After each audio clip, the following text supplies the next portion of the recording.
Have you ever wondered what it takes to disappoint a man famous for saying more with a stare than most people say in a paragraph?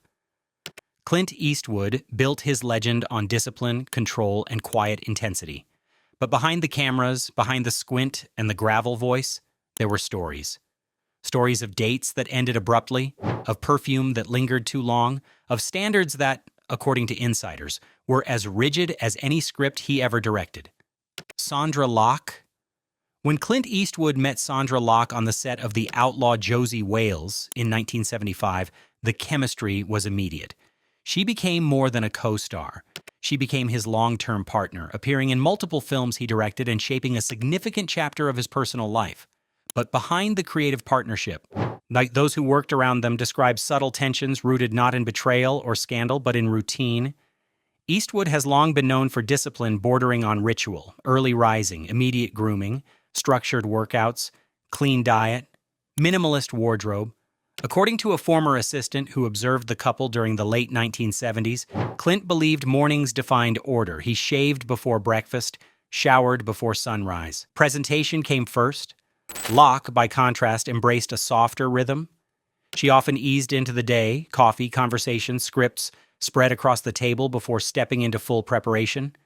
To most people, this was ordinary. To Eastwood, insiders claim it felt misaligned.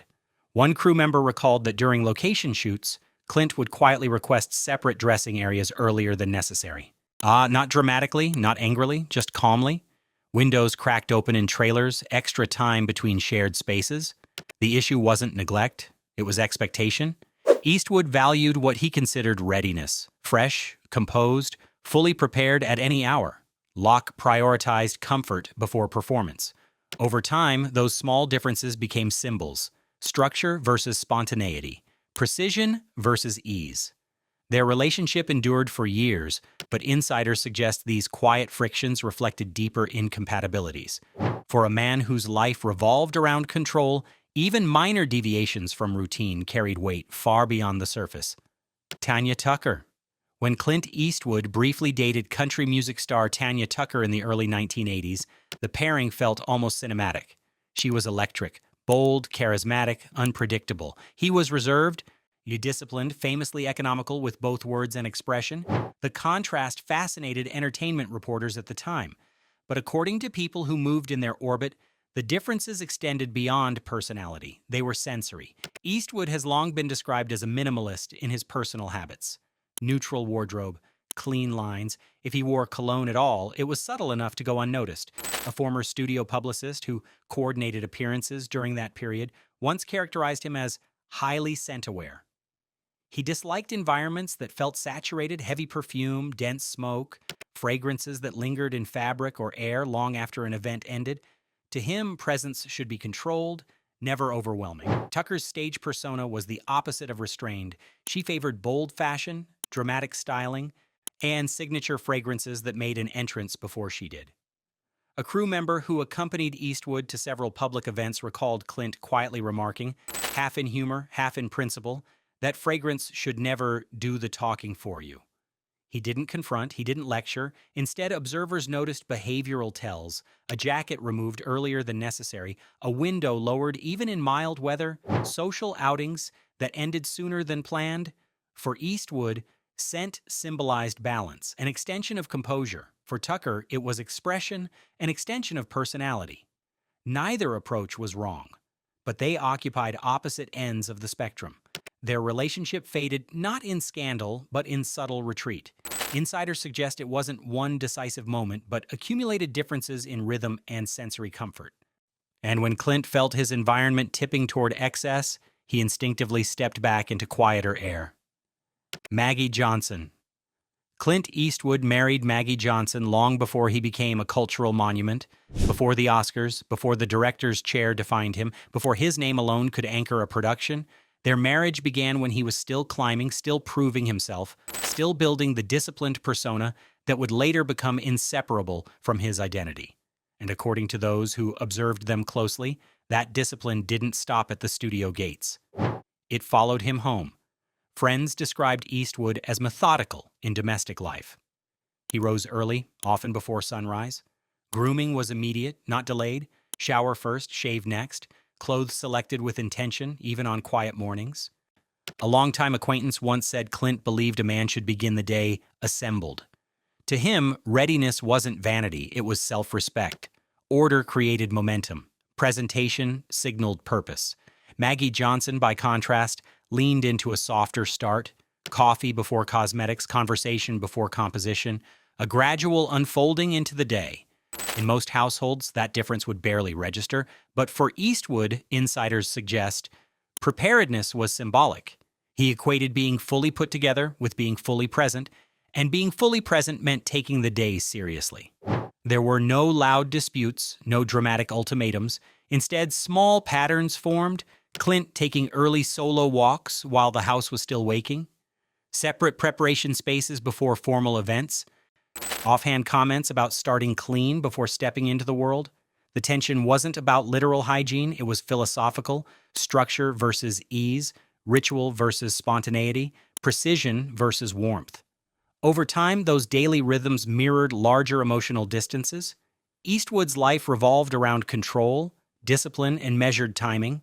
Maggie's pace was human, organic, less regimented. The separation didn't erupt, it accumulated. In long-term relationships, the smallest routines often reveal the deepest divides, and for Clint Eastwood, routine was never trivial. It was the architecture of his identity. Jill Banner. During the late 1960s, Clint Eastwood's brief connection with actress Jill Banner unfolded against the backdrop of a transforming Hollywood.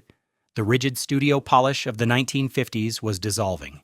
Method acting, counterculture fashion, and a rejection of glossy perfection were redefining what it meant to be a leading lady.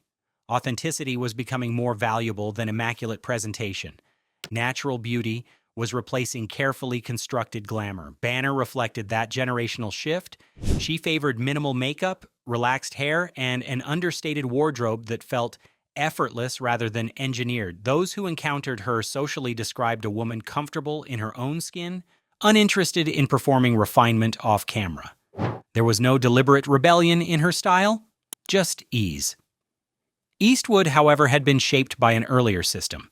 Even as he rose through the spaghetti western era and into American stardom, he maintained a belief in professionalism that extended beyond the set.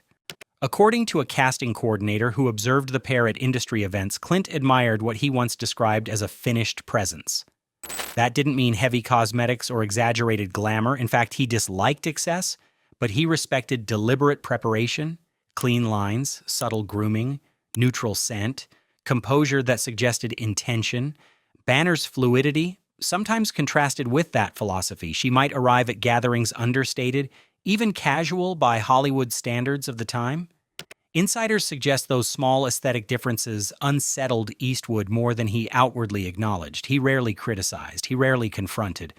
But before one public appearance, an industry colleague recalled Clint quietly remarking that presentation signaled seriousness. To him, polish was respect for the moment. The relationship ended without drama, without headlines, without spectacle, yet those who watched from the sidelines recognized a familiar pattern. Eastwood preferred controlled environments and measured appearances. Banner embodied a generation redefining beauty through freedom and authenticity. The divide was not explosive, it was philosophical. And in the quiet space between refinement and ease, their connection faded. Frances Fisher. By the time Clint Eastwood dated Frances Fisher in the early 1990s, he was no longer just a movie star. He was an institution, a director with Oscars in his future, a producer with final cut authority, a man whose name alone shaped the tone of a production before the first camera rolled. Age may have softened his public image, but those who worked closely with him insist that his internal standards, his quiet rules, never loosened. On the set of Unforgiven, cast and crew often described Eastwood's presence as controlled and deliberate. There was no shouting, no theatrical displays, just rhythm.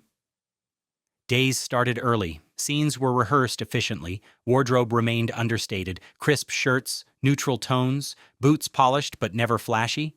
Fragrance, if present at all, was faint. Clean air mattered. Windows were opened whenever possible. Trailers aired out between uses. Order wasn't a request, it was the atmosphere. Frances Fisher entered that world with a different energy. Colleagues remember her as focused, intuitive, and emotionally present in her work. Off camera, she was relaxed, comfortable between takes, less concerned with ritual and more concerned with connection.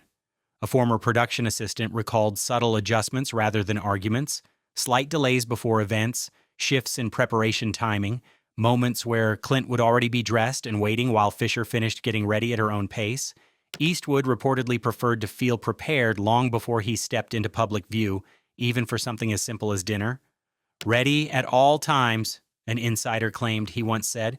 It wasn't vanity, it was composure. The friction wasn't explosive, it was incremental. Separate preparation spaces, earlier exits, evenings that ended a little sooner than expected. Like many of Eastwood's relationships, it dissolved quietly, not with headlines, not with scandal, but with space. For him, discipline wasn't situational, it was identity. And when that identity felt unsettled, even slightly, distance became the solution. Clint Eastwood never publicly published a hygiene blacklist. These accounts come from former assistants, publicists, and crew members who observed patterns over decades. What they describe isn't filth or scandal, it's rigidity. Eastwood's world runs on discipline, on precision, on controlled environments. When relationships clashed with that structure, even in small sensory ways, the cracks widened. In the end, the question isn't whether these women failed some invisible test, it's whether Eastwood's standards were ever designed for compromise at all.